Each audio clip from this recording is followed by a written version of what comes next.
Brought to you by Penguin.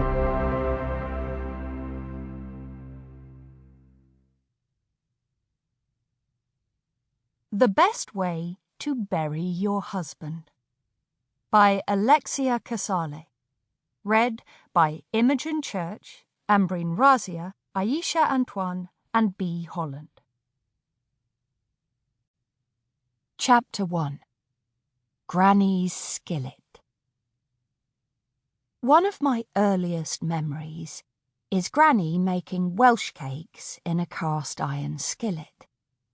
It was age-blackened even then, though carefully tended. I remember the first time she let me hold it, hand hovering beneath mine, because its size belies its weight. I remember the day she taught me how to wash and temper it, so the patina would stay forever like silk. Each memory is washed in golden light, though her tiny galley kitchen had no windows for the sun to stream through. She bequeathed the skillet to me in her will. "Like an heirloom," sneered my father. But then love never was in his gift. Jim offered to buy me a new one when we moved in together. He laughed when I cradled Granny's close at the very suggestion. Now, it sits amid the wreckage of breakfast, one edge poking over the lip of the counter. Blood drips from the rim. There's only one thought in my head as I stare at the skillet. If I'd died today, how would Jim have explained it? Would he have started with this morning? The lockdown? The day we met? There's a blurry photo of that moment in our album. Me at 17, him at 24. We're at a house party awash with 90s fashion and Alco pops in celebration of my best friend turning 18. Janie was my most favourite person in the world after Granny.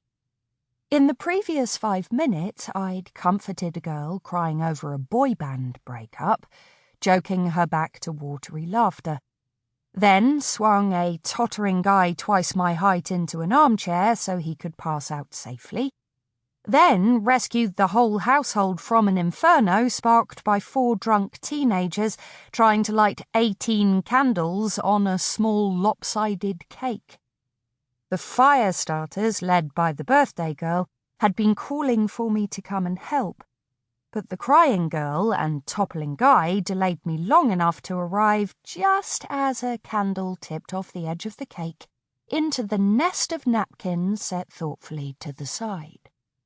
Before anyone could blink, I had the smoking mess in the sink with the tap running. As I stood back to take my bow amid wild applause, a shadow fell over me. "That could have ended badly," someone said. And there was Jim. I will never forgive myself that instead of seeing what was right in front of me, a man oozing resentment at a life already thwarted by his own mediocrity, I let myself believe that here was someone no one else took the time to appreciate. A good soul dismissed because of indifferent looks and an awkward manner.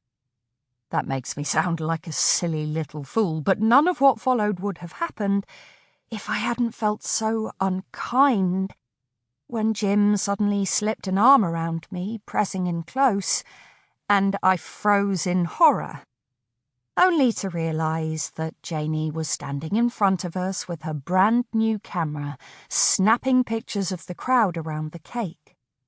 "Why'd I want a photo with a no-hoper like you?" sneered the voice in my head. Appalled by the ready cruelty of my thoughts, I felt my cheeks burn with shame. "Gotta ask for a copy of that." Guilt stabbed me as my skin crawled with revulsion at his over-jolly leer, though I could see he'd been aiming for... Sample complete. Ready to continue?